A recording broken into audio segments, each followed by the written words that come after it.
Olá, meu nome é Marina Vaz, eu sou arquiteta de formação e o meu negócio é impactar o mundo de um jeito positivo, focando no empoderamento da mulher.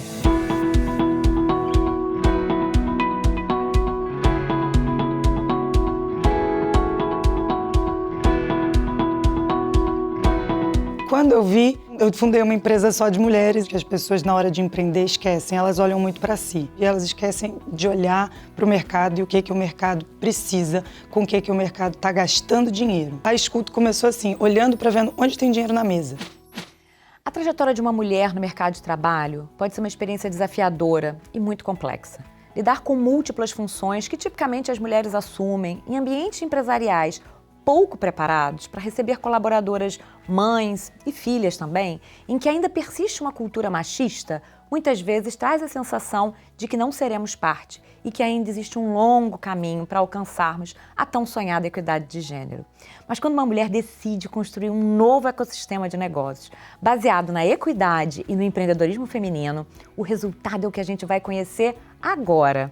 Fundadora da Escuto, a nossa convidada de hoje fez da humanização não só um objetivo das startups que desenvolveu, mas também uma cultura dentro de suas empresas, mostrando que um olhar empático faz toda a diferença e que a satisfação do cliente pode ser diretamente proporcional à satisfação dos colaboradores, ou melhor, das colaboradoras. Vamos receber agora a CEO da Escuto, Marina Vaz. Seja bem-vinda, Marina. Nossa, que introdução chique. Adorei. Muito bem, vamos começar? Você que manda. A gente sabe que encontrar o que nos move não é um caminho linear. Às vezes pode ser tortuoso por demais.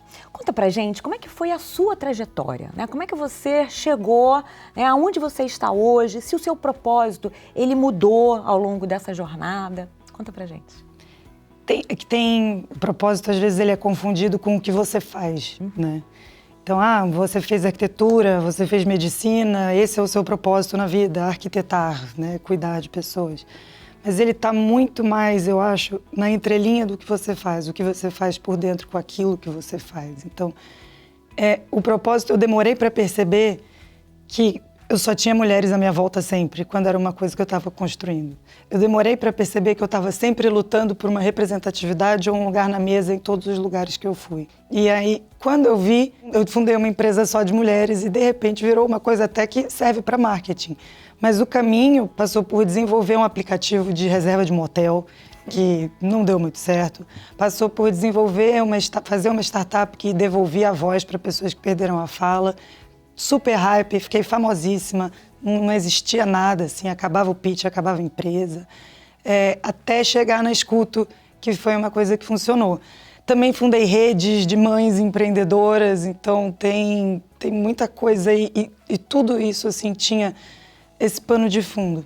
Uma longa jornada, então. É uma longa. Se você quiser, eu posso ir lá do berço, mas acho que não faz sentido, assim. Então, então a gente pode pensar em muita coisa que eu posso falar aqui que agrega, mas eu acho que do caminho da descoberta do propósito até onde eu tô hoje, isso não foi uma epifania. Sim. Isso é uma coisa que vai acontecendo aos poucos. Não é um momento assim, eureka, né? Não descobri, né? Quando eu vi, tava ali.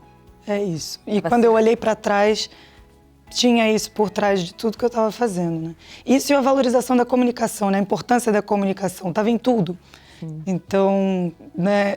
E eu não tenho formação na área de comunicação, não era alguma coisa que eu me via fazendo, mas eu estava sempre fazendo. Então, é importante fazer terapia para descobrir isso.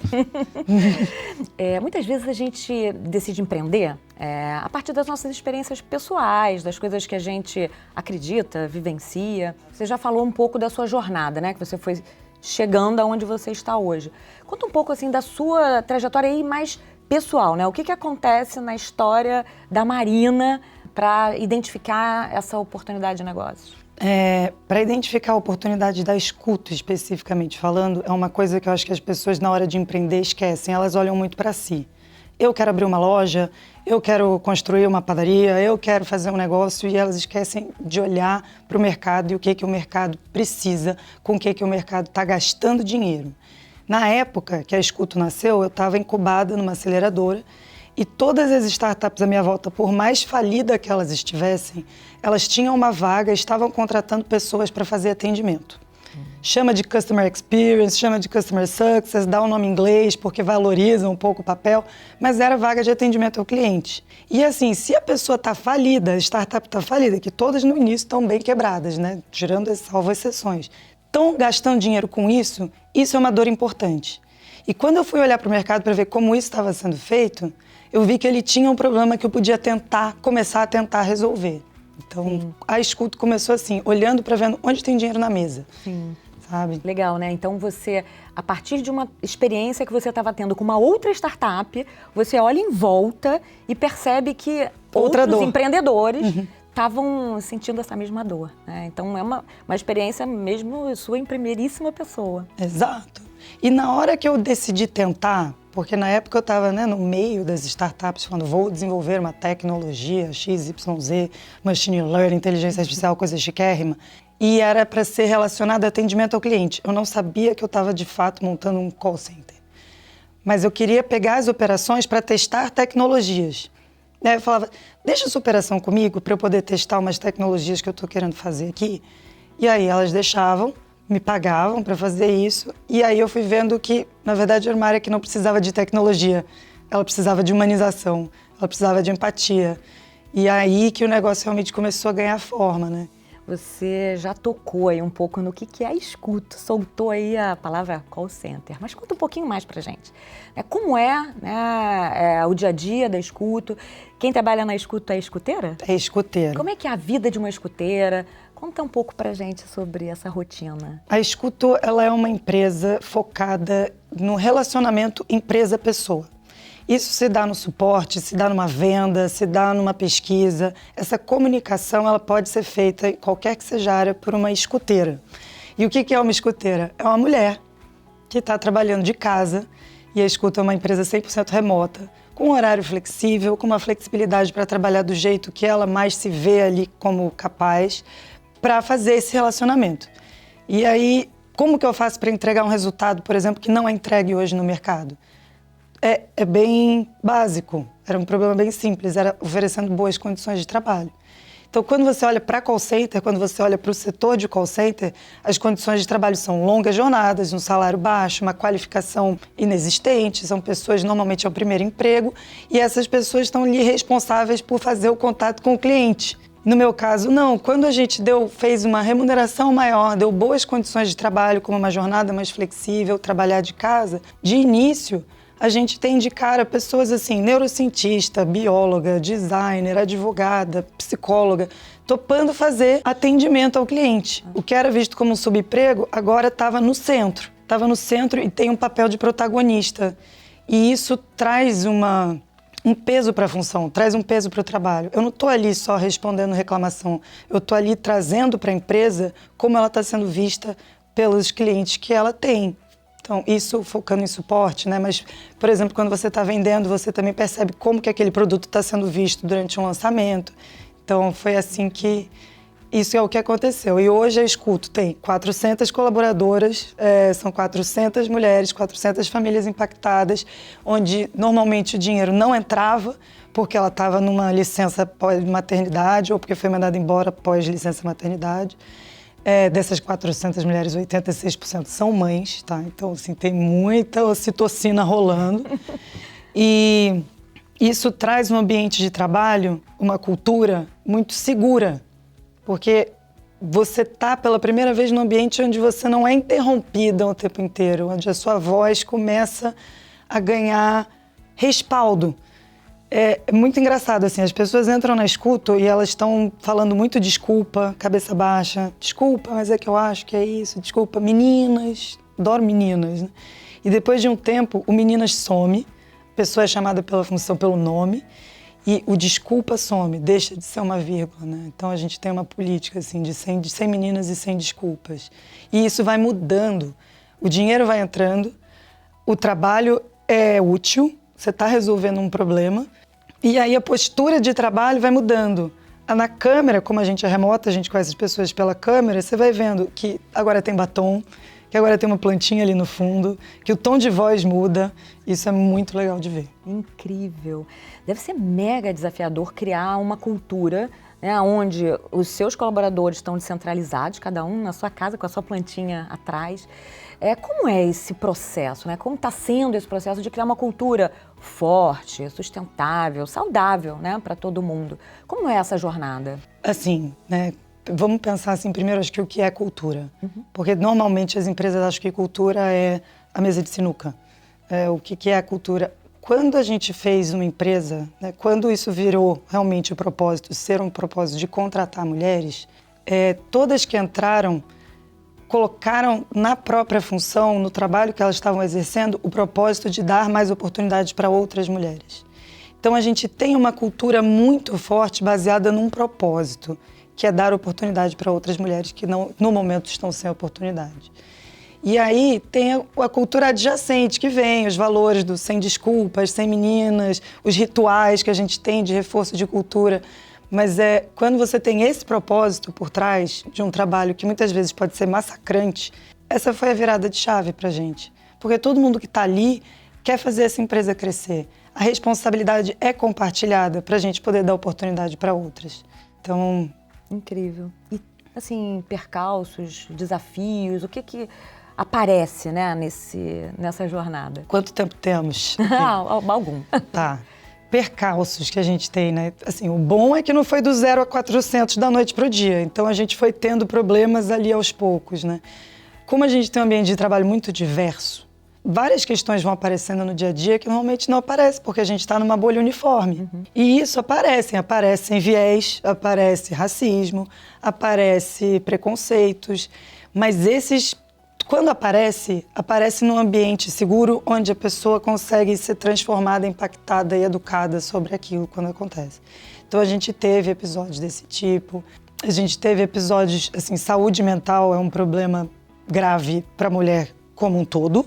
E ali, quando você tem um ambiente 100% feminino, terapia é fundamental, todas precisam fazer. Você acha? Potencializa muito, porque você está dentro de casa. E a pandemia, o que a pandemia fez com nós, mulheres, intensificou todos os índices de violência, todos os índices de feminicídio, todos foram assim, aumentaram muito. Então, quando você tem um ambiente que é exclusivamente feminino, você lida com situações muito delicadas. Mas assim, de cara, eu achei, por exemplo, que a gente não fosse sobreviver às primeiras férias escolares. Porque a gente tinha 40 mães, 40 mulheres, todas mães, de filhos pequenos. Pelo menos 40 filhos. Pelo menos 40 filhos. Algumas ali tinham 3, tá? Então, assim, passou janeiro, férias escolares com as crianças em casa e a gente sobreviveu, eu pensei, tá bom, isso vai dar certo. Porque elas deram um jeito. Né? Então, esse foi os primeiros desafios. E daí, né, na inocência, férias escolares, veio a pandemia e as crianças ficaram em casa durante 2 anos. Né? Test drive das férias. Nossa, até agora eu não sei como que a gente fez isso. Não sei. Você me deu blackout, sabe? Pós-acidente de carro, você não lembra o que aconteceu? Pós-pandemia, eu não sei como que a gente conseguiu. Como chegamos. Mas a gente conseguiu. Chegamos até aqui. Né? Chegamos. Você já ouviu falar em validação? As startups navegam em muitas incertezas. Isso faz parte de uma jornada inovadora. E para esclarecer todas as dúvidas a respeito dos seus negócios, os empreendedores saem de suas mesas, largam seus fones de ouvido e vão ao campo entender se as suas suposições estão certas. O nome desse processo é validação. Valida-se se o problema que o empreendedor enxerga é de fato real, se as funcionalidades do produto estão adequadas ao cliente, se o desenho da solução faz sentido para quem a vai executar. Mariana, você tem histórias de validação. Conta pra gente. Eu tenho algumas histórias de validação. De validação mal feita é a coisa que você mais vê por aí. Todo mundo acha que valida uma ideia enviando um formulário para um grupo de WhatsApp, né? Mas você só valida uma ideia quando você tem a solução e você bota ela para rodar. Do jeito que dá. Eu tenho um caso que foi... a minha primeira startup era de reserva de motel. Né? Era difícil, fila de motel, queria testar se fila de motel realmente era uma dor que as pessoas pagariam para resolver esse problema. Né? E aí, ao invés de fazer um aplicativo, eu fiz um folheto impresso com o meu número de WhatsApp e eu tinha mapeado todos os motéis da região. Fui numa região movimentada, sábado à noite, foquei em casais E aí cheguei e coloquei o folheto em cima da mesa pra assim, né? Falei, e aí, gente, o clima vai esquentar essa noite? Que tal vocês reservarem um hotel comigo? E aqui, gente, aqui. E aí, depois do final dessa rodada, eu olhei o meu WhatsApp, eu tinha 45 mensagens. Sensacional. Então, ali eu tinha validado que aquilo tinha demanda. Então, isso é muito importante. Eu tenho outra, por exemplo, que é o caso de uma startup que eu fiz para resolver o problema de pessoas que perderam a fala, que eu validei errado. A validação foi feita errada porque eu foquei nas pessoas que estavam em volta de quem perdeu a fala e não em quem perdeu a fala. E só quando eu realmente fiquei sem falar que eu vi que o meu produto, por exemplo, não funcionava. E isso foi 1 ano e meio saindo, falando e vendendo essa ideia. Validação, você só valida com a solução no mercado. Muito bom. E legal você falar, né? Uma história de validação bem-sucedida, né? Da entrega dos panfletos, e uma que foi uma pseudo, né? Validação. Sim. E que você andou muito até descobrir que tinha validado a coisa errada. Não, falso positivo é coisa muito comum no mundo da validação, porque é isso, as pessoas mandam um formulário, fazem uma conversa induzindo. Então, assim, você gostaria de comprar um aplicativo? Todo mundo fala, você gostaria de uma injeção na testa? Gostaria, vou querer? Não. Então, a validação, ela realmente tem muita validação mal feita por aí. Muito bom. Eu gosto de dizer que empreender é um pouco calçar sandálias da humildade, né? E você tem uma história incrível, né, de muita humildade, que você vai para dentro de um call center, né, trabalha, né, como todos os atendentes ali, né, para tentar entender como é que a coisa acontece nesse ambiente. Conta um pouco pra gente dessa experiência, né, e, enfim, né, se a proximidade, né, com a realidade te trouxe insights que de verdade foram úteis para o seu negócio de hoje. Todas as startups no início são 100% operação. Não é financeiro, não é, sabe, você vai contratar um contador, não é nada, é 100% operação. Se você não está na operação, não tem startup, né? E aí, como eu foquei no atendimento em si, em resolver problemas relacionados à voz num call center, a leitura de sentimento em voz, estava uma coisa super rebuscada, cheia de chamar a atenção do mundo das startups. Aí eu fui entrar num call center para ver como é que isso se dava na realidade, para ver se realmente era uma dor, por exemplo, o controle de qualidade. E aí o controle de qualidade era uma coisa que era feita de um jeito assim, que eu achava que custava muito, tinha muita gente ouvindo muita ligação para ver esse negócio. Eu falei, acho que eu consigo automatizar isso daí. Quando eu entrei num call center, eu vi que a qualidade é ruim porque o ambiente é ruim. Não tem como você entregar um resultado bom se você está ganhando um salário mínimo, trabalhando 8 horas por dia, 6 dias na semana.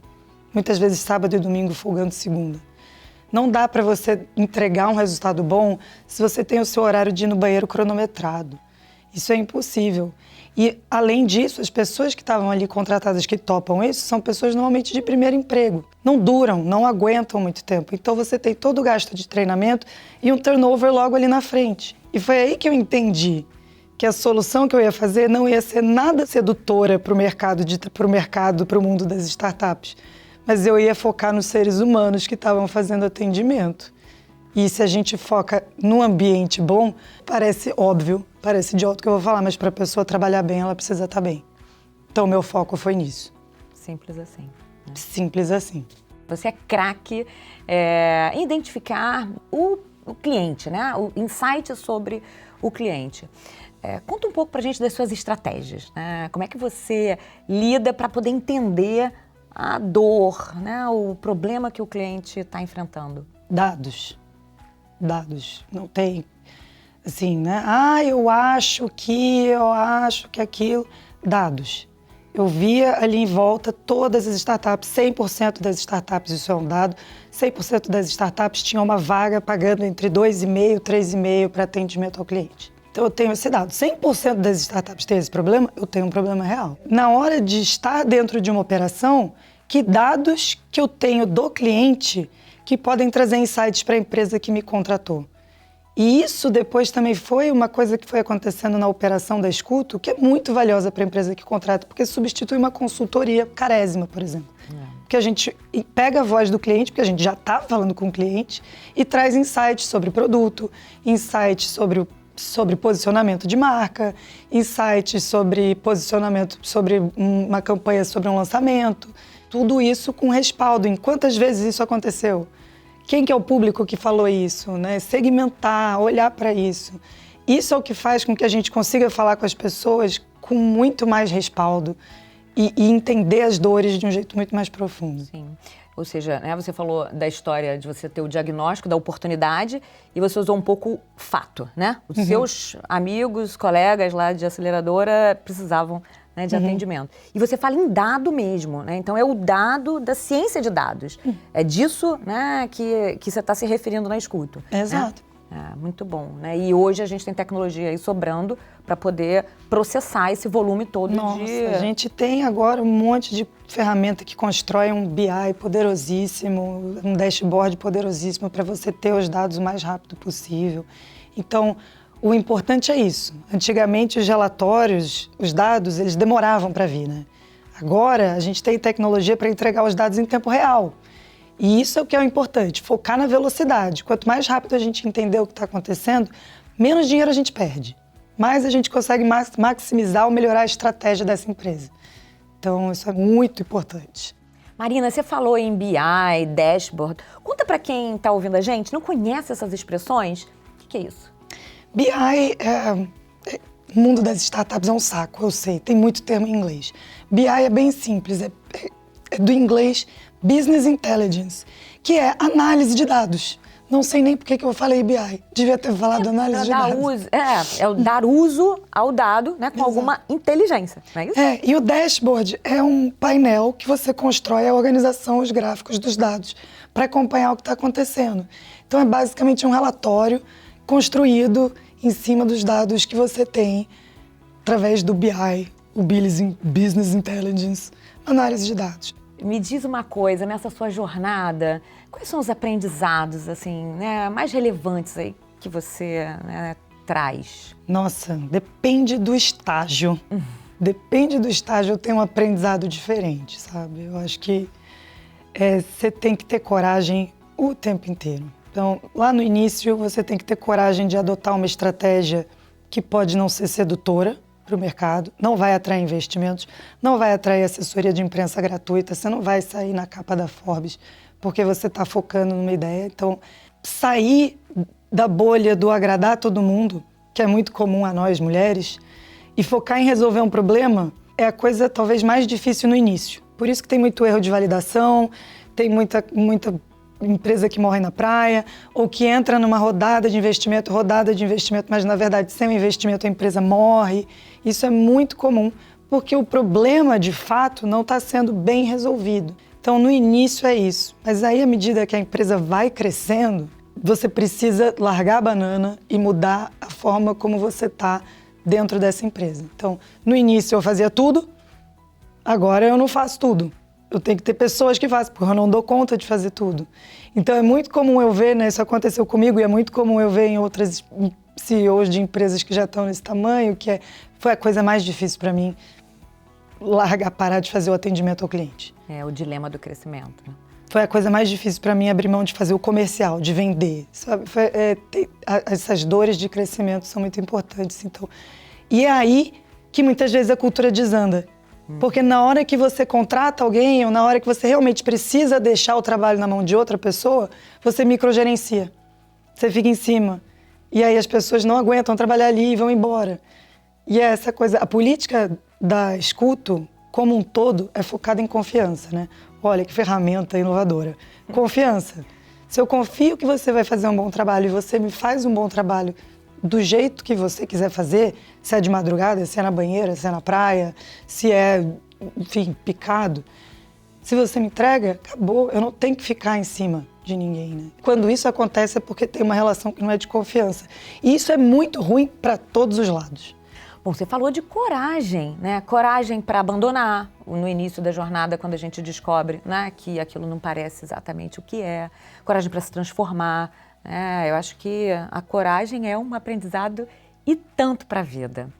A gente está chegando ao fim, Marina. Tá muito boa a conversa, mas a gente precisa terminar. Passou rápido. Passou rápido. Eu queria que você falasse, assim, desse um conselho, uma dica para uma mulher que está pensando em empreender. O que você gostaria de ter ouvido e não ouviu e que acha que faz sentido você dizer? Eu posso falar até olhando para a câmera, porque aí eu pego na pessoa que está ali, que é não se apequene para entrar dentro de uma gaveta que falam que é que você tem que entrar. Isso para mim eu acho que foi o mais valioso. Foi sair da gaveta, sair do nicho, do que as pessoas esperavam que eu tinha que fazer, ou que falavam que era para lá que eu tinha que ir. E quando eu foquei em mim e no que eu queria fazer, as coisas começaram a acontecer. Eu consegui seguidores, né? Não de redes sociais, mas de vida. Consegui pessoas que compram a luta junto. Então, quando você é verdadeira a você mesma e não enxerga limites na sua vida como um todo, isso é muito libertador, isso é muito atraente. Isso tem tudo a ver com o início da nossa conversa, né? Sobre propósito, né? Quando esse propósito ele é legítimo, né? Quando o impacto que esse propósito causa é grande, aí a gente arrasta, né? A gente arrasta multidões. Tô aí arrastando 400. Minha voz tá indo embora totalmente agora. Uma história linda, né? E a gente só tem que te agradecer pela sua participação. E, enfim, teremos aí outras oportunidades. Obrigada, Lucimar. E você, já sabe qual é o seu negócio? Se gostou desse conteúdo, então aproveita e segue a gente no YouTube do IBMEC, no Spotify e nas principais plataformas de streaming. Também tem muito conteúdo e cortes lá no Instagram, @IBMEC, e no TikTok, @IBMEC.oficial. E até a próxima!